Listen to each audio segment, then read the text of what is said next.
What's up, guys? And if you've been watching the content and you've been kind of following everything that's been going on, we've been talking about Scarlet Witch versus Thor, right? Who would win? Who's stronger? And I thought this would be a great time to kind of tell you guys some wonderful things that Thor has been doing in comics. Now, before we get into that, I kind of want to give you a backstory of his origin, because it's very important to what he's been able to do now. Again, I'm not going to go all around the world and give you every single thing that he's ever done. Thor has almost 1,000-something comics. It would be really hard to do that. So, again, let's just keep it to what it is. Something old with a little something new. So first things first, let's talk about Thor's birth. When it comes to Thor, his father is Odin, and his mother is Gaia and the Phoenix Force. And I know you guys are thinking, whoa. How can Thor have two mothers? Well, in 1 million BC, something happened to him. Thor pretty much died, and his mother Gaia begged the Phoenix Force to save him, right? Now, for her to do that, because the Phoenix Force is life, she did what she's always done. What she can destroy, she can also create. So she took that creation, the fires of life itself, and she breathed life into him, which basically made him come back alive. Because of that, he has forever and will forever have a connection with the Phoenix Force, because the Phoenix Force did somewhat create him. Maybe not physically, but she did give him life. And because of that, he is a child of the Phoenix Force also. Now, does that mean that he has the same powers as the Phoenix Force? No, that is not what that means.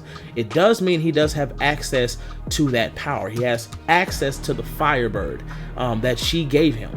Now, speaking of power, his other mother, Gaia. Now, I know you guys are thinking, okay, well, she's a god, right? She's Mother Earth. But actually, she's a little more than that. You see, in the beginning, the Demiurge or the Demiurge, I always get their names messed up. But basically, this being gave life to Earth, and the life that sprung from its soil were the first primordial gods. And Gaia was one of them. But she's not only the mother of everything. She's not only Mother Earth.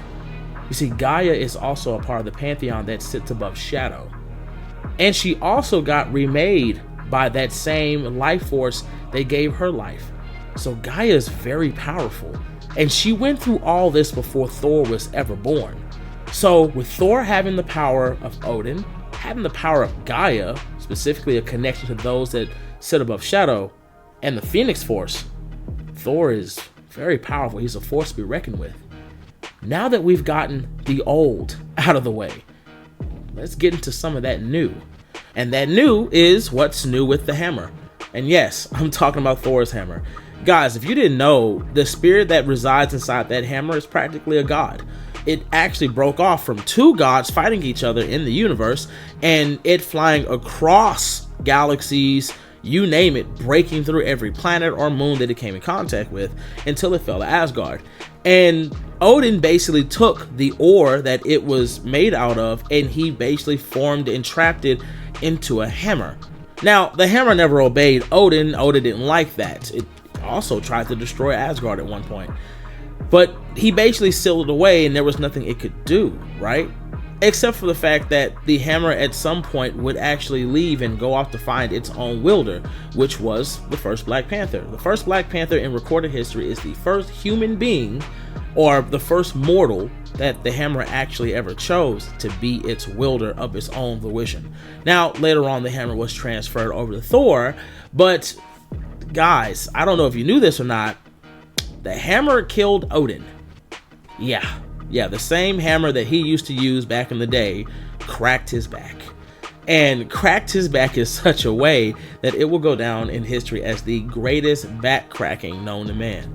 See, I'm telling you this because Odin actually sent the hammer so far out that it was on the edge of creation, probably past reality itself.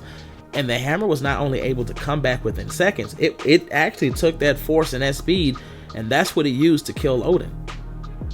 That hammer is so fast and it's so powerful, it might be one of the most dangerous weapons in the Marvel Universe. Again, one of. It is not the most powerful, but it is one of the most powerful weapons in the Marvel Universe.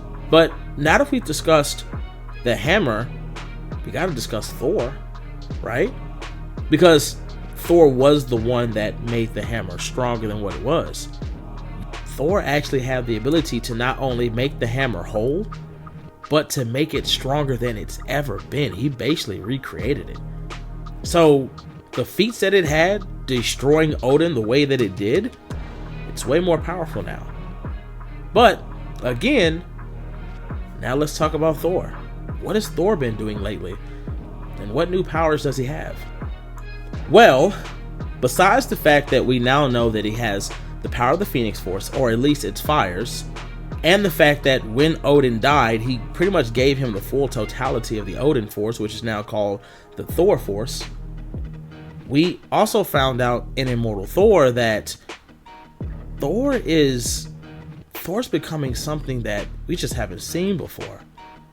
You see, Thor now has the ability to absorb energy casually now. And what do I mean by that? He has the ability to actually take another god's powers. Now, he did this when he fought Zeus. Not only was he able to control the lightning that Zeus was using and producing, but he was also able to actually take Zeus's power and then transform it into a belt. That way the power could never overwhelm him, and that he wouldn't just have Zeus all throughout his body. While at the same time, something that we never thought would happen happened in giant-sized Thor. Thor and Rune King Thor are the same character. You see, in Rune King Thor, he basically destroyed his universe by destroying its anchor, and then left that universe and reappeared back in the 616.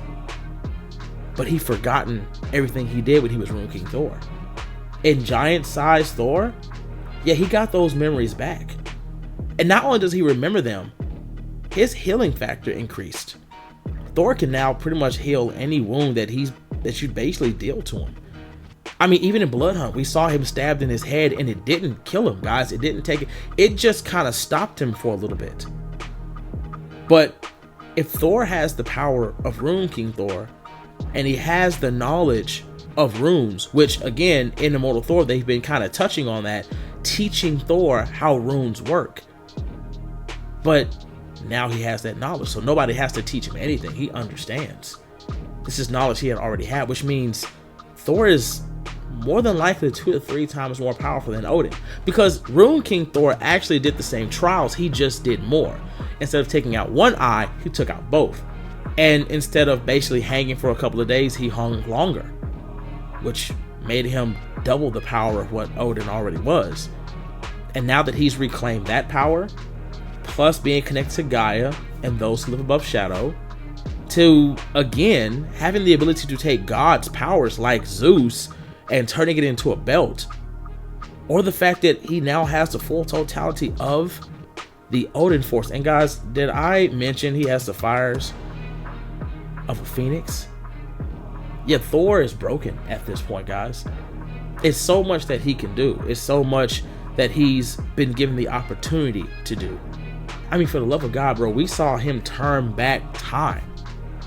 I mean, we even saw that he was immune to reality warping, at least when it came to the Rainbow Bridge, right?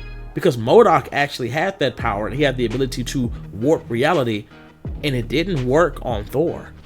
Like, that's actually how Thor's able to beat him. He couldn't stop him. He couldn't do to him what he did to everybody else, because it had no effect on Thor. Now, does that mean Thor can't lose? No. Does that mean he can't die? Absolutely not. That is not what that means. But Thor has a level of power now that we have never seen in comics. And the crazy thing is, he's only getting stronger. I mean, when you think about it, the 3 heavy hitters right now in Marvel Comics that are consistently getting growth is Thor, Scarlet Witch, and Jean Grey. They are right now some of the biggest heavy hitters in the Marvel Universe. Well, in the Marvel Comic Universe. Again, guys, I just wanted to give you kind of an update on what Thor's been doing and how he's been doing it. Besides that, I'm King Lion, and I hope you guys enjoyed the video, and I'll catch you guys later.